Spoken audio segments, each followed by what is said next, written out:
இன்னைக்கு எழுப்புதல் தாமதமாவது ஏன்?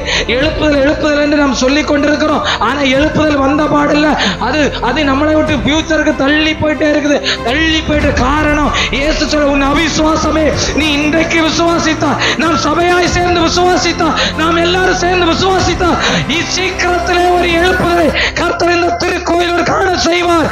இந்த கள்ளக்குறிச்சி மாவட்டம், இந்த விழுப்புரம் மாவட்டங்களை காண மிகப்பெரிய ஒரு எழுப்புதலை, விசுவாசத்தின் விளைவு எழுப்புதல், விசுவாசத்தின் விளைவு எழுப்புதல்.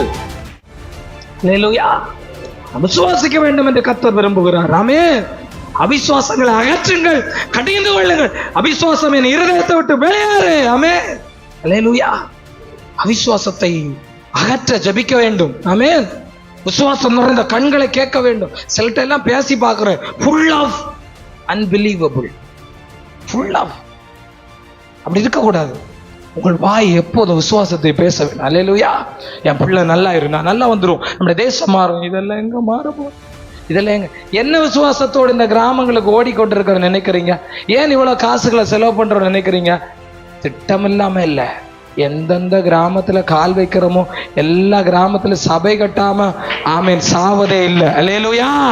கர்த்தர் அவைகளை செய்வார் என்ற விசுவாசம் இருக்கிறபடியால்தான் இத்தனை வருஷமா கிராமங்களை நோக்கி ஓடிக்கொண்டிருக்கிறோம், பணங்களை செலவு கொண்டிருக்கிறோம். திட்டம் இல்லாம இல்ல, விசுவாசம் எங்களுக்கு கர்த்தர் தந்தவர், அவர் அதை செய்து முடிப்பார் என்ற விசுவாசத்தோடு தான் ஒவ்வொரு நாள் கிரியை செய்கிறோம். ஆமென்.